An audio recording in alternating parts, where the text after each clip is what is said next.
Police act of 1861 में ये लिखा है, अ police officer is always on duty. छुट्टी मांगना पुलिस पे ऐसा समझा जाता है कि जैसे कि आप कत्ल करने की अनुमति मांग रहे हैं। प्राइवेट सेक्टर में एक छोटा मोटा मैनेजर भी एक एसपी से ज्यादा की तनख्वाह पाता है, कि जो आपके ऊपर मानसिक दबाव और आजकल की जो राजनीतिक हस्तक्षेप है, व्यक्ति पुलिस पे ढूंढना मुश्किल होगा जिसकी उम्र 58-59 साल हो, जिसने कम से कम जीवन में एक बार आत्महत्या का विचार न किया हो, क्योंकि जो दबाव, खींचातानी जो उसके ऊपर मानसिक अवसाद रहता है, किसी एक राजनीतिक दबाव के कारण एक फर्जी जांच के चलते उनको फंसाने की कोशिश की जा रही थी, उसके चलते वो उसको बर्दाश्त नहीं कर पाए। नमस्कार, मैं हूं आपका हमजुमान संजीव चौहान नई दिल्ली से, और हमारे साथ हैं उत्तर प्रदेश की राजधानी लखनऊ से doctor Vikram Singh, Noida international university के सर्वे सर्वा और वरिष्ठ आईपीएस अधिकारी, उत्तर प्रदेश पुलिस के महानिदेशक को रिटायर्ड, और देश में किसी राज्य यानी उत्तर प्रदेश की बनी पहली एसटीएफ स्पेशल टास्क फोर्स के टॉप शूटर, निशानेबाज। सर विक्रम सिंह साहब, स्टेट पर हिंदी में सादर स्वागत है। नमस्कार संजीव जी, हृदय से आभार कि आपने प्रतिष्ठित मंच पर मुझे वार्तालाप का अवसर दिया। जय हिंद। जय हिंद सर। सर, त्रिपुरा के पुलिस महानिदेशक अनुराग धनखड़ का शव राज्य के पुलिस महानिदेशालय मुख्यालय में मिलने से सनसनी फैली हुई है, लेकिन सर सनसनी नहीं फैलानी चाहिए, इस पे गंभीरता से विचार करना चाहिए कि पूरे देश की पुलिस में अगर अधीनस्थ मातहत पुलिसकर्मी, हवलदार, सिपाही, थानेदार, इंस्पेक्टर, डिप्टी एसपी काम के दबाव के चलते आत्महत्या करने पे उतारू रहते हैं, मानसिक दबाव में, तनाव में रहते हैं, तमाम शारीरिक मानसिक बीमारियां लेते हैं, ग्रस्त हो जाते हैं उनसे, यहां तक तो समझा जा सकता है।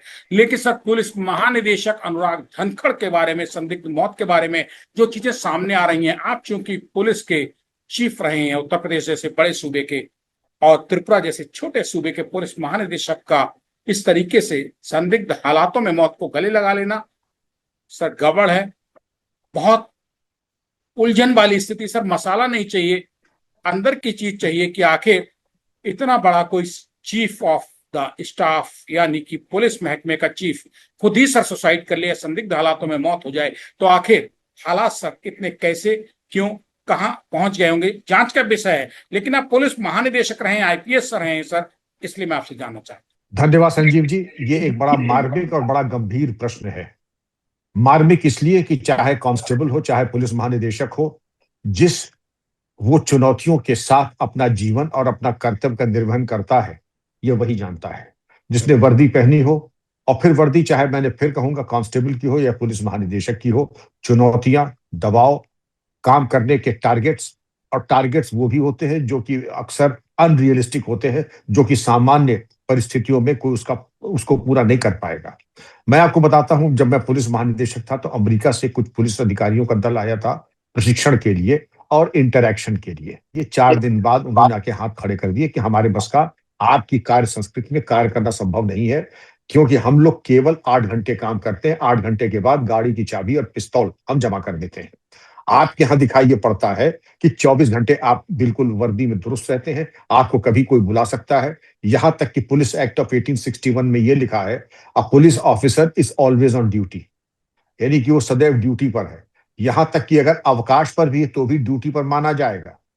ऐसा आपने अंधेर कहीं नहीं सुना होगा कि आप अवकाश लेकर के गए, वहां पर भी अगर कोई आपदा विपदा आती है तो आपको कहा जा सकता है कि आप उसके बारे में जाकर के खुद तहकीकात, छानबीन करें या उसके बारे में कार्रवाई करें।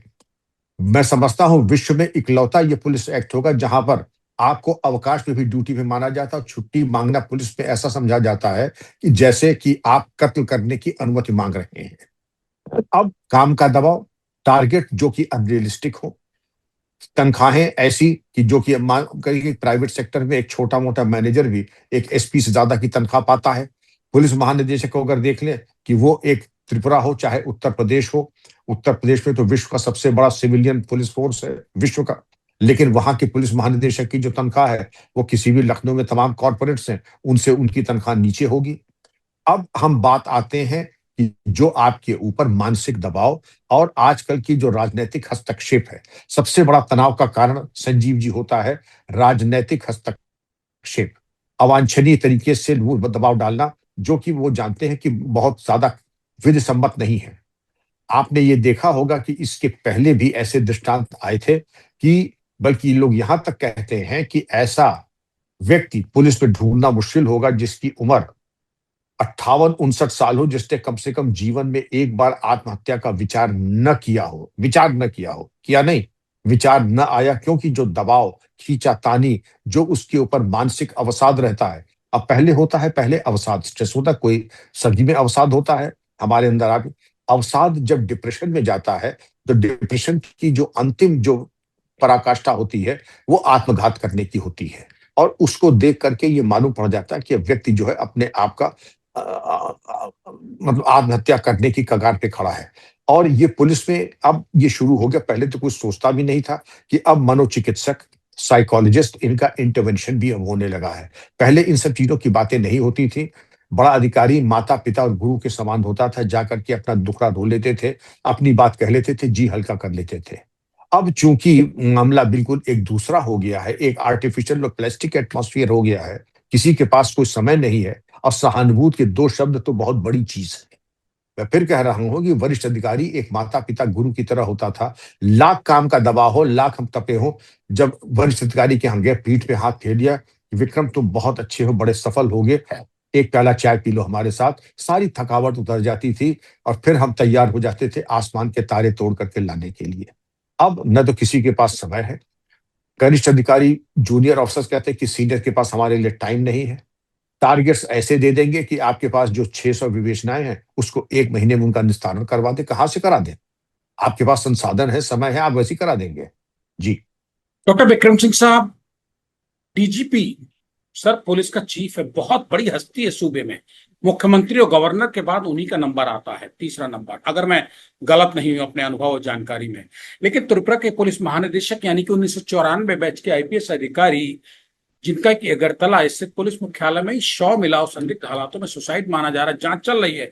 हम उसमें नहीं जाना चाहते हैं सर, आप भी कुछ नहीं कह पाएंगे, और मैं सवाल करूं तो ये भी ठीक नहीं है कि आखिर मौत क्यों और कैसे हुई होगी, किस वजह से उन्होंने आत्महत्या की है। लेकिन सर, किसी सूबे का पुलिस चीफ आत्महत्या की इस मामले में क्या प्रमुख वजह? आपने अभी एक इशारा किया है कि राजनीतिक दबाव जो है वो स्टेट ऑफ चीफ, किसी भी डिपार्टमेंट, चाहे पुलिस हो चाहे और कोई डिपार्टमेंट हो, होमो, दबाव रहता है, बहुत ज्यादा दबाव रहता है। सिपाही हवलदार, इंस्पेक्टर सब इंस्पेक्टर, उनके स्तर का दबाव है। और दूसरे, कम तनख्वाह, ज्यादा काम, 24 घंटे पवन चक्की की तरह चलते ही रहना, इंसान को इंसान ना मशीन बना देना। क्या कहीं ये सब पॉइंट आप इंडिकेट कर रहे हैं, या कुछ सोसाइटी की वजह और रही होगी? क्या पॉलिटिकल प्रेशर कोई रहा होगा जिस चीज को वो परिवार से नहीं कह पा रहे थे, क्योंकि उनके बेटा और पत्नी दोनों ही बाहर हैं, विदेश में थे? तो ऐसी स्थिति में कैसा एकांतवास, अकेलापन अवसाद का कारण बना, या फिर कोई दबाव ऐसा रहा होगा जो ना वो कह सके और ना सह सके अनुराग धाड़का, और जिसका रास्ता अकाल मौत, दर्दनाक मौत? संजीव जी, देखिए, अनुराग जी ऑलरेडी डीजीपी बन चुके थे। अब डीजीपी से ऊपर कोई पुलिस में पोस्ट नहीं होती है। चाहे भारत सरकार में रहते या राज्य में रहते, पुलिस महानिदेशक हो गए थे, तो अपनी एक तरीके से जो सुप्रीम रैंक होती है पुलिस विभाग की, वो उन्होंने प्राप्त कर ली थी। जाहिर है, बेटा विदेश में होगा तो बेटा सेटल्ड था, पत्नी विदेश में थी, कोई आर्थिक तंगी की बात नहीं थी। लेकिन जिस तरीके का अवसाद और जिस तरीके के दबाव रहते हैं, राजनीतिक भी, व्यक्तिगत भी, और इसके अलावा एक बहुत बड़ा कारण होता है पारिवारिक।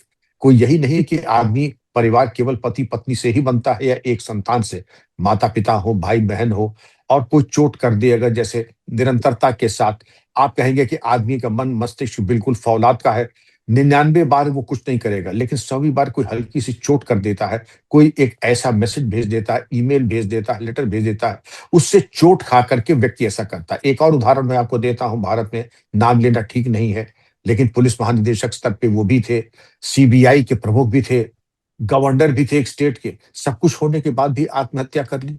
क्या कहेंगे आप इसको लेकर के? मतलब इससे ऊपर, वो तो पुलिस महानिदेशक से भी एक पद ऊपर चले गए थे, और पुलिस महानिदेशक के अलावा सीबीआई के डायरेक्टर तक बने थे। सब कुछ होने के बाद भी आत्महत्या, तो ये कहना बड़ा मुश्किल है कि आत्महत्या के वक्त आदमी की मानसिक संतुलन में ऐसी क्या चीज आ जाती है कि वो आपा खो करके और अपना अच्छा बुरा का विचार न करके आत्मघात कर लेता है। तो ये चीज एक विचार नहीं, लेकिन केवल पति पत्नी के संबंध, पुत्र के नहीं, ऐसे तमाम सामाजिक कारण, व्यक्तिगत कारण, परिवार में माता पिता या भाई बहनों से किसी तरह की कोई बात, किसी ने कोई ऐसी बात चुपती हुई कह दी, और विशेषकर जो लोग बहुत भावुक होते हैं, संवेदनशीलता भी उनमें ज्यादा होती है, और उनमें देखा गया है कि आत्मघात करने की प्रवृत्ति ज्यादा होती है। सर, जिनकी जिम्मेदारी है पुलिस महकमे के चीफ की अपने मातहत पुलिस कर्मियों के हिफाजत की, वही अगर मरने लगेंगे अकाल मौत, जैसे कि अनुराग धनखड़ साहब, या फिर सितंबर 2014 में असम के पूर्व पुलिस महानिदेशक डीजीपी शंकर बरुआ ने भी अपने आप को गुवाहाटी स्थित आवास पर कथित तौर पर अपनी लाइसेंसी रिवॉल्वर से खुद को गोली मार के आत्महत्या कर ली थी। या फिर उत्तर प्रदेश की अगर बात करी जाए, जिस सूबे के आप भी चीफ रहे, पुलिस चीफ, वहां सीडी कैंथ हुआ करते थे, बड़े पद पे थे अधिकारी, विवादित रहे थे, लेकिन ठीक है, अब वो नहीं है। सीडी कैंथ साहब ने भी सर सुसाइड किया था। और अभी अक्टूबर 2025 में, पिछले साल, हरियाणा के आईपीएस अधिकारी वाई पूरन कुमार, सर ये लाइन लगी है, महाराष्ट्र के ATS chief, anti terrorist squad chief Himanshu Rai ने मई 2018 में आत्महत्या कर ली थी। सर कितनी लंबी लाइन लगती जा रही है। ये तो सर मतलब कहना चाहिए कि आम आदमी की तरह, गली कूचे की तरह लोग मरते जा रहे हैं ऑफिसर्स पुलिस के। तो सर ये सिर्फ अवसाद तो नहीं हो सकता है सर, सिर्फ तनाव तो नहीं हो सकता है, कहीं ना कहीं सर मानसिक कोई दबाव, प्रेशर जरूर रहता है, जिसको ना वो कह सकते हैं और ना सह सकते हैं। एक मौत का रास्ता निकलता है सुसाइड करने का सर। लेकिन ये तो परिपाटी सर बहुत खतरनाक है, कौन रोकेगा इसको, कैसे रुकेगी, कैसे अनुराग धनखड़ और शंकर बरुआ या हिमांशु राय जैसे लोगों को, बाई पूरन कुमार जैसे लोगों को जिंदा बचाया जा सके पुलिस में, ताकि आगे कोई इस तरीके से और अकाल मौत को गले न लगाए। संजीव जी, आपका बहुत मार्मिक प्रश्न है और मैं इसका उत्तर देना चाहूंगा। आपके साथ में एक दो नाम, सीएल वासन, उत्तर प्रदेश काटर, बड़े वरिष्ठ अधिकारी थे, नोएडा में आत्महत्या की गोली मार करके, सीडी कैंथ साहब का। लेकिन कुछ मैं आपको बताना चाहूंगा कि कुछ के बारे में तो मैं जानता हूं। शंकर बरुआ मेरे बैचमेट ही थे, हम लोग शैंक्स कहते थे, बड़ा अच्छा गिटार बजाते थे, मेरे अच्छे मित्र भी थे। लेकिन किसी एक राजनीतिक दबाव के कारण, एक फर्जी जांच के चलते उनको फंसाने की कोशिश की जा रही थी। और क्योंकि मेरे मित्र थे, हमसे एक दो बार बात भी हुई थी, उनका विक्रम मुझे गलत फंसाया जा रहा है। और बड़े ही संवेदनशील और भावुक व्यक्ति थे। तो शंकर बरुआ के बारे में मैं कह सकता हूँ।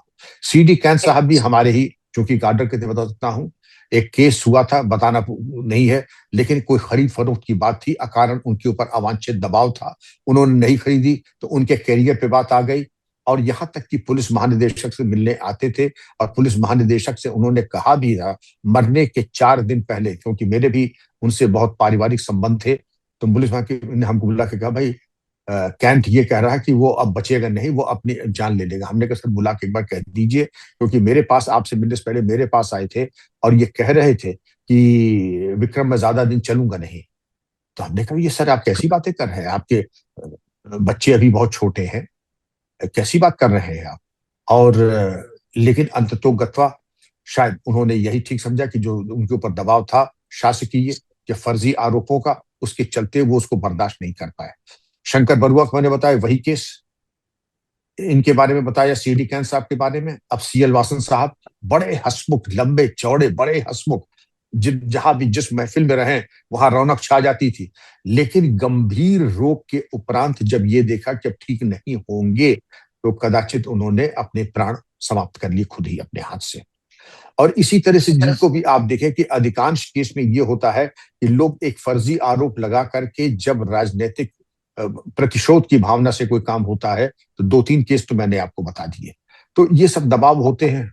जी, आप कुछ कह रहे थे सर। मैं ये सवाल कर रहा था, आपके ही जवाब से सवाल निकल के आ रहा है कि क्या ऐसी स्थिति में, जिस स्थिति विपरीत हालातों में, संदिग्ध हालातों में अनुराग धनखड़ साहब की संदिग्ध मौत हुई है और पुलिस मुख्यालय में ही उनकी संदिग्ध हालातों में शव की बरामदगी की गई है, जो दबाव था, जो कारण थे, जो वजह थी, जो तनाव रहा होगा, वो सब वो लेके चले गए, किसी को नहीं पता है। पुलिस महानिदेशक की मौत की जांच पुलिस ही करेगी, तो क्या उसमें सच सामने आ पाएगा?